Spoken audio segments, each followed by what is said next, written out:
ladies, and welcome to week 5 of December's Coffee and Card. So we've had Christmas. I hope you've had a lovely time this Christmas, and we're just waiting for the new year. And I thought, as it was a 5-week month, we'd do something a little bit different rather than a card. And I've made this little box and chocolate on the front. Oh, chocolate inside.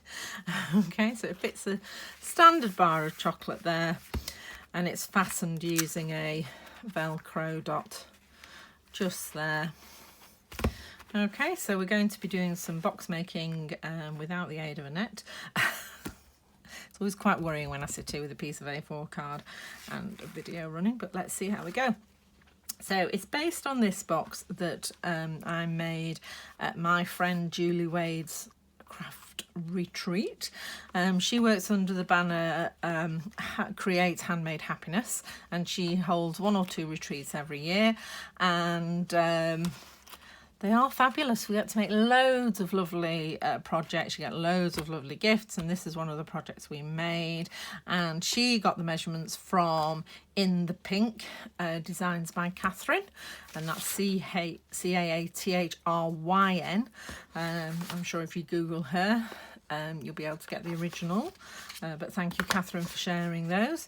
So we shall get on and make the box. So I'm just going to follow Julie's beautifully typed tutorial from the retreat, and the first thing we're going to do, we are working in inches because that's what the tutorial's in. So we're going to cut a piece of crumb cake, 8.5 inches by 7.5 inches. Now I've used crumb cake specifically because it's a neutral, so that it doesn't matter what colour you do your sweets. So I've done these using the 2021-23 in colours.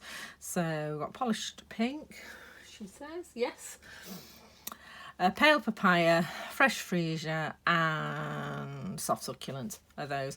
But because I've used a neutral base on white card, you can use any colour you want. I've done these using early espresso, the outlines.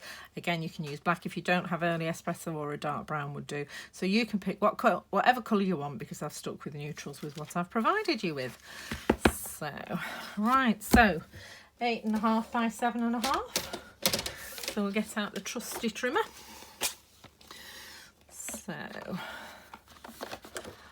and I'm going to cut the 8.5 first. So that isn't quite 8 inches, so I know I have to cut it this way. So 8.5. There we go. By 7.5. Okay. And there you have your card, or your base for your box. Now you can score using the scoring blade on your trimmer, but I do have a scoreboard, so I'm going to get that one out. I've had mine for years. It's really useful, particularly for box making. And it's still in the catalogue. Right, okay, so with the 8.5 at the top, the longest side, I'm going to score at 1/2 inch. She says 1/2 inch, 1 inch, 7.5, and 8. Okay, so that is 1/2 inch and 1 inch, 7.5 and 8. And then I'm going to turn it round, and I am going to score at, I'm just doing this so that I'm going to be cutting this off. Oh, I don't think it matters. Anyway, right. So we've now got the 7.5 at the top now, and we're going to score at 3. 3.5.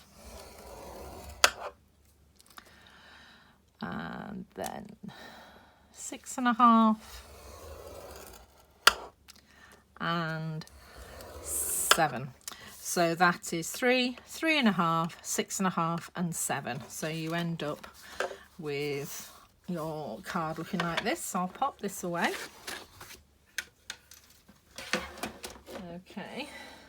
So this part's going to be the lid. This is your box. So with the 4 squares at the bottom, I am just going to do the cutting. So I'm going to cut up here to the first score line, and I'm just going to do that at an angle because that's the flap of the box. So I've gone just a little bit to the right, left even, of the score line and cut to the first score line. Okay, and then I'm going to come in here and go straight. Okay, so I'm straight in to there, and then I'm going to cut the end off that tab, and then I'm going to cut away this little square here. So in the end, you've just got that little flap there. Now, so that it doesn't show when we make the box, I'm just going to chamfer this in. I've got a cat yowling outside the room. Hopefully somebody will pay attention and go and let them into their bedroom. Right, so we're going to do the same again on this side. So we're going to cut down here. Okay. And cut this off. So first score line, second score line. And then we're going to cut down this one. So cutting down the second score line. Now if you prefer, on this one, I've actually left the chamfering to the end. Cutting down there. Oh, I have cut that. I was thinking I hadn't cut that. And then cutting this corner off here as well. Okay, so we did have 4 in the corner and now we have 1. And I'm just going to chamfer all the corners now. I am going to do a PDF with this as well, so it's a bit easier for you to follow if you're not, it will have all the measurements and everything, so you don't need to worry about that. So I'm just going to chamfer this edge. So I'm just taking the corner off so that it's not in the way when it's folded over. And then I'll chamfer the flap. So that's that one. And that one. And then I'm just going to take off the corner to the first score line on there. And I'm going to do that on this one as well because I've not done it. Okay, so that's that first, the bottom there. So you've got a flapper side and then those are the tabs. That's the side and that's the flap. So we're now going to turn our attention to these 2 score lines here. So I'm going to just cut all the way down, just straight along the score line to the second score line. That's just into there. There we go. And then I'm going to cut off the tab and just chamfer off the edges. It just makes your box neater when you're folding it up, and it folds easier because it's not trying to fold over itself if you chamfer the corners. And then again there. Okay, so that's our third tab for our box. So we're going to turn it around, do the same again on the 2 score lines. So cut all the way in on the score line. Trying to get the light on it with the crumb cake.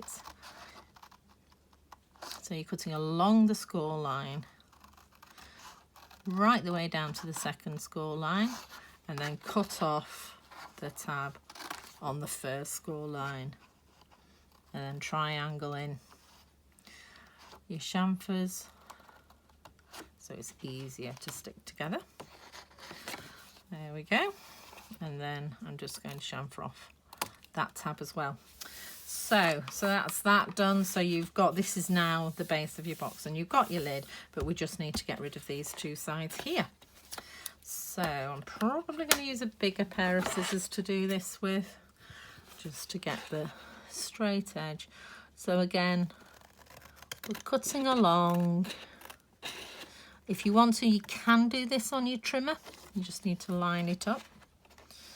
Okay, so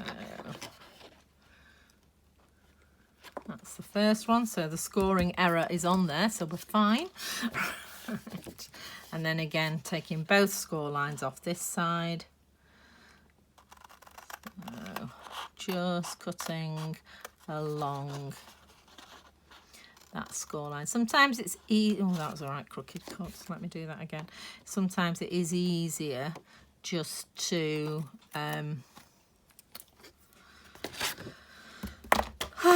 Burnish the folds first, because they can be a bit easier to see. I think the more I'm cutting this, the more crooked it's getting. See, I make these mistakes, so you don't have to. Right, I think we're going to leave that at that. Just, yeah. There we go. Right, so now we're going to do the burnishing. So you need your bone folder for this. If you don't have one, the Stampin' Up bone folder is really good, and it's quite heavy, so it's lovely and smooth, and I've had mine for years and it's still going strong. I do have some washi tape. In fact, you see the Stampin' Up logo's gone. I've had it that long. I've got some washi tape, so I know it's mine, because when you go to things like Julie's Craft Retreat, you take a lot of your own equipment with you, if you've got it, so you don't want to be getting mixed up with other people's. So I'm just folding and burnishing these folds. There we go, they're done, and then just this last one here, your lid.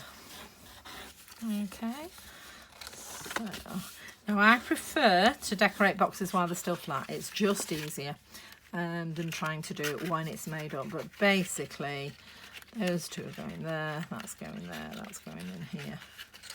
So you're ending up, and that will be your box for your chocolate. Okay. So if you're not sure, you can always rewind and watch it again. That is the beauty of YouTube. So we can put this to one side now. We'll start the front decoration. Now, I have a piece here, which is, so she can read the instructions. The front piece of paper is 2 3/4 by 6 1/4 inches, and I'm going to just stamp on this. So, using the chocolate stamps out of the set. So we'll do the outlines first, and I've just randomly stamped them across. And as I say, I did it with the early espresso, and I'm doing it with it on quite a large block. You do have to be careful you don't get ink on the edges, but it does mean you can see where you've stamped before, so that you can get it, you're not overlapping, you're leaving nice gaps. And I'm just rotating the stamps around while I do them, and I have put them fairly close together, although I've managed to leave a lovely big gap there. Is that going to fit? Yes, it is. There we go. Okay, so we're just randomly doing them. There you go, see, ink on the edge. Just mind that with a big block. You just have to keep an eye out. Oh, let's do it the other way up. There we go. Okay, and then we can put one in there. And we'll have some upside down here.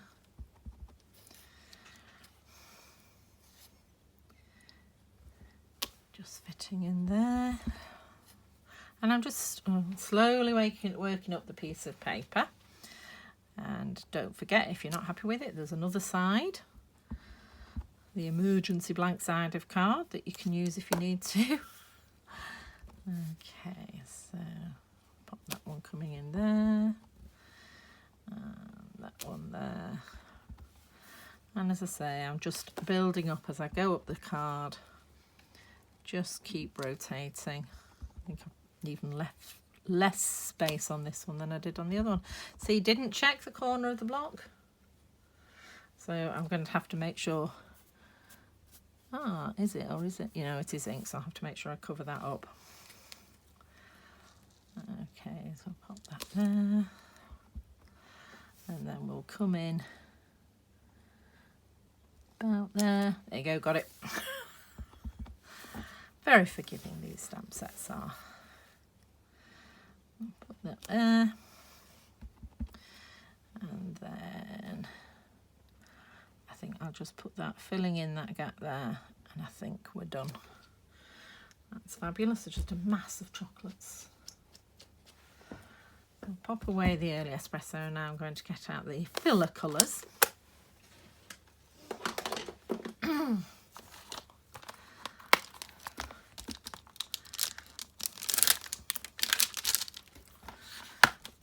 here.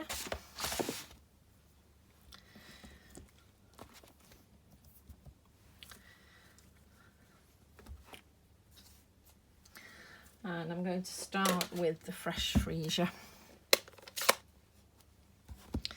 And I'm just again filling them, randomly leaving 2 or 3 sets of chocolates between each one. So maybe come in here and then, oops, wrong way up. Do this one here. Because you can always come back if you feel you've not got enough of the fresh freesia or whatever colour you start with. Don't drop your stamp set or your stamp block. I'm just going to clean that off just in case it fell on the carpet. The other tip as well is use the edges of your ink pad. We so often go into the middle and find then that the ink on the middle is going, but we've still lots of ink on the outside. There we go. Maybe one more. Put that one there. There we go. So, and you can use as many colours as you want, really. I'll go polish pink next. So, and then I'm just going to be filling in the gaps. Just making sure I've cleaned off the stamp. Let's put this one here. There we go. And then that one. Thinking this one. Dropped my chamois. There we go.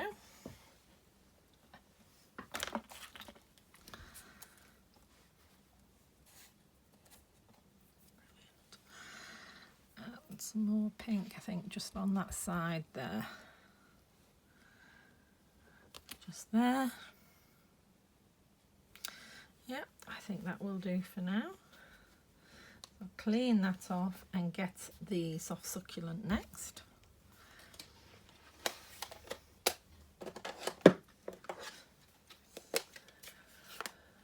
So I've got a couple of places where I have 3 together, so I'm going to use the soft succulent sort of in the middle, then I can do the pink either side, or the, sorry, pale papaya either side.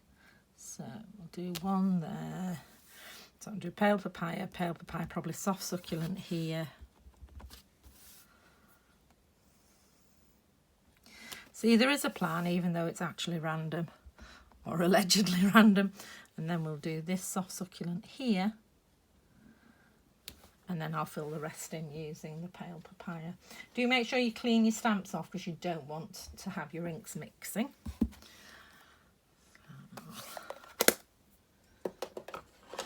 So, all right, last one. And again, using the edge of my block, or my stamp pad rather, and I'm just going to pop that one there.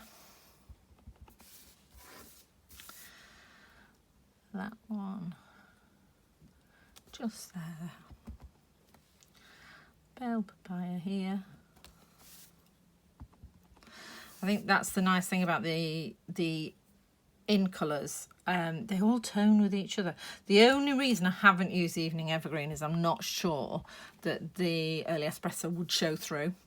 So you wouldn't get the details on the chocolate.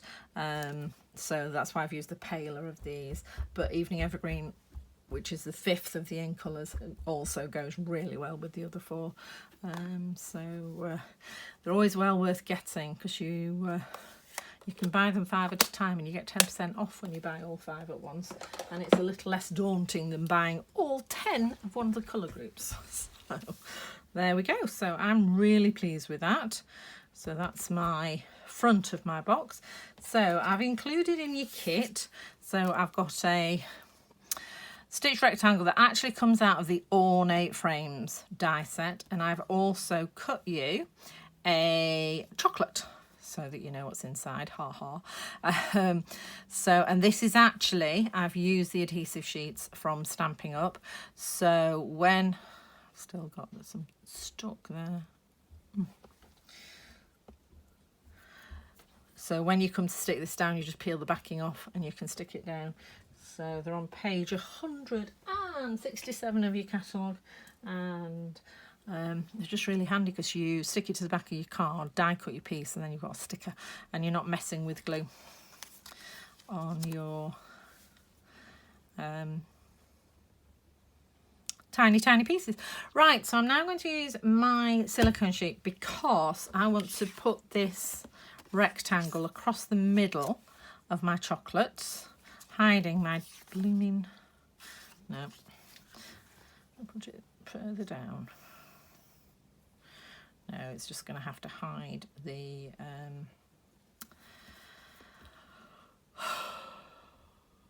nope, it's gone. Soft succulent chocolates. Right, so I'll put my silicone sheet down so it doesn't stick to my paper, because I'm going to put glue all over this, and then stick it down. So just popping glue, and then I'm going to stick it across. So it's like a ribbon wrapped round. There we go. So I'm just popping that there. Just got a touch of ink. I got it off the cloth because I was keeping them here where I'm keeping my cloth. I've just got a tiny bit of ink there. So I will use from my tool drawer. So these are mono erasers. They are actually made by Tombow, and they are sand erasers, and they're really good for just getting little ink spots out. More often than not, they just make them, well, no, that's nearly gone, hasn't it? It just makes it fainter. There you go. You don't want to do too much because you are taking the top layer of paper off, but that just a little tip there, you can get those off Amazon. Right, so this now, because it was on the silicone sheet, has not stuck down. I am just going to take off some of the glue there. So you the silicone sheet washes. It's really good. So I use that for all sorts of gluing techniques. If you've used glue, don't use your best scissors. So I'm just going to trim that off, lining up my scissors against the side of the card. And then trim this one off too.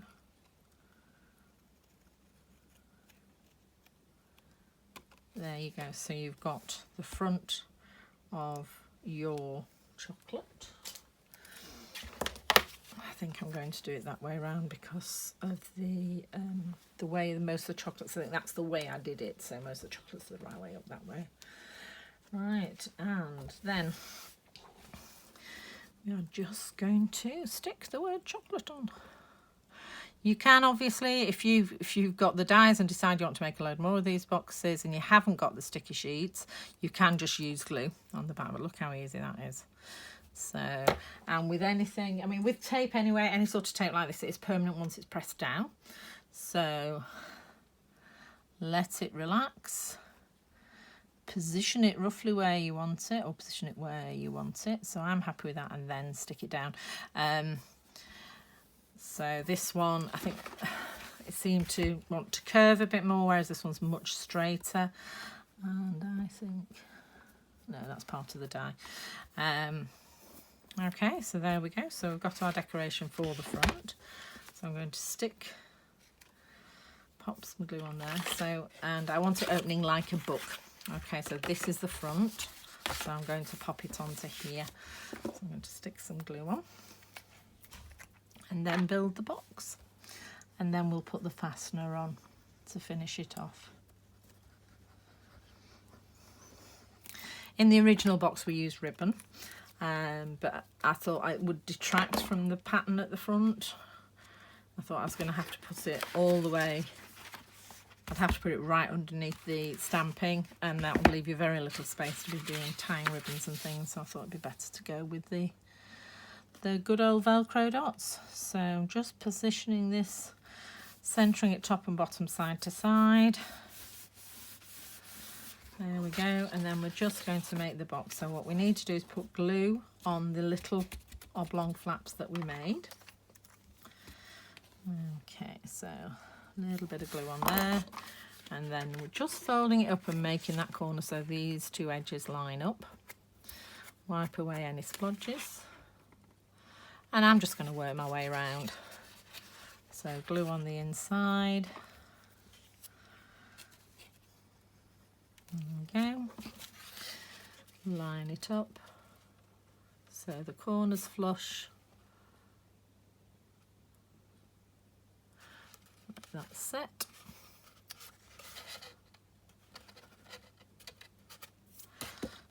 Okay, I'm just going to do this one.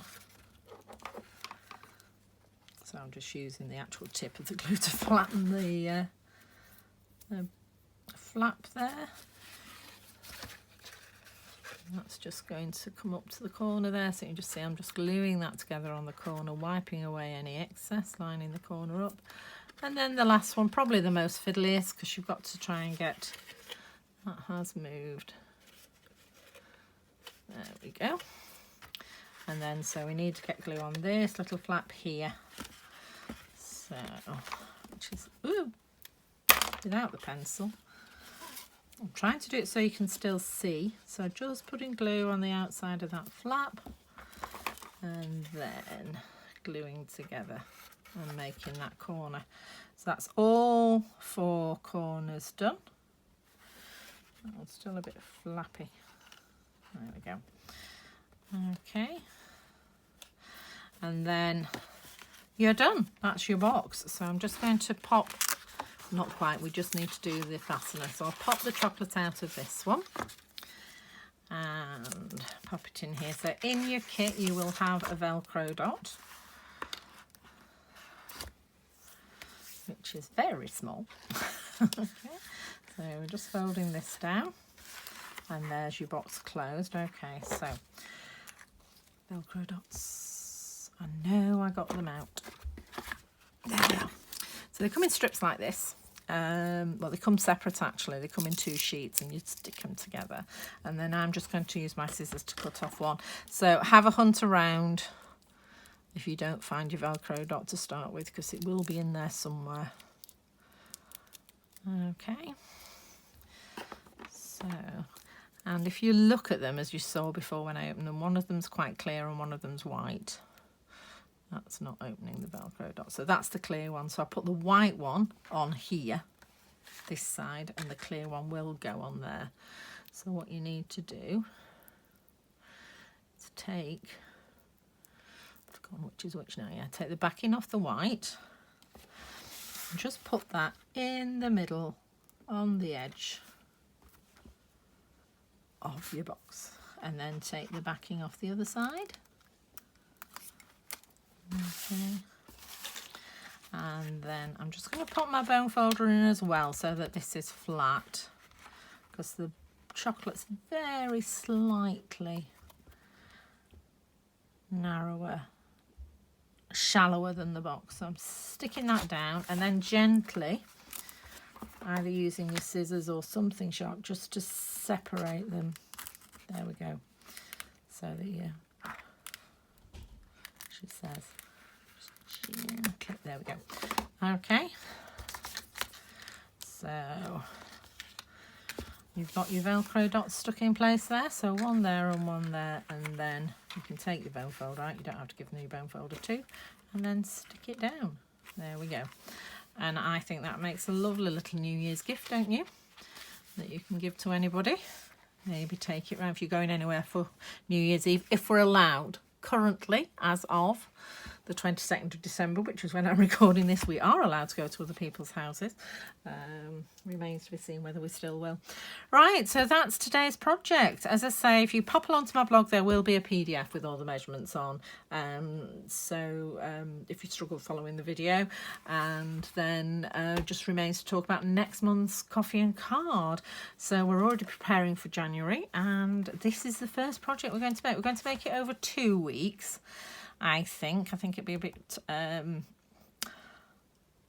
long video to do it over one, but you never know, I might. Depends how many other projects I design. So this is actually to go on your wall, and it will fit in a standard Hobbycraft or IKEA frame, and it's 23 centimetres square and using the Flowers of Friendship.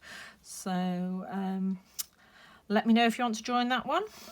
So and there's our little box that we've made today, and have a happy new year, and I hope to catch up with you in January. Bye.